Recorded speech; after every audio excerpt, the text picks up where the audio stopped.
Good morning, good morning. We are here in Davao City.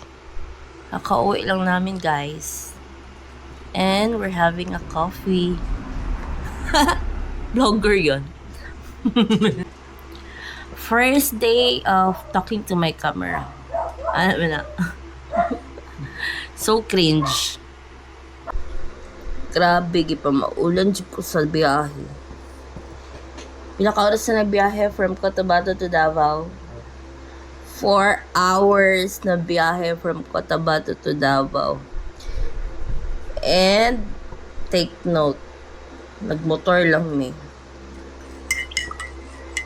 Grabe akong pamaol. Wala akong naanad sa biyahe.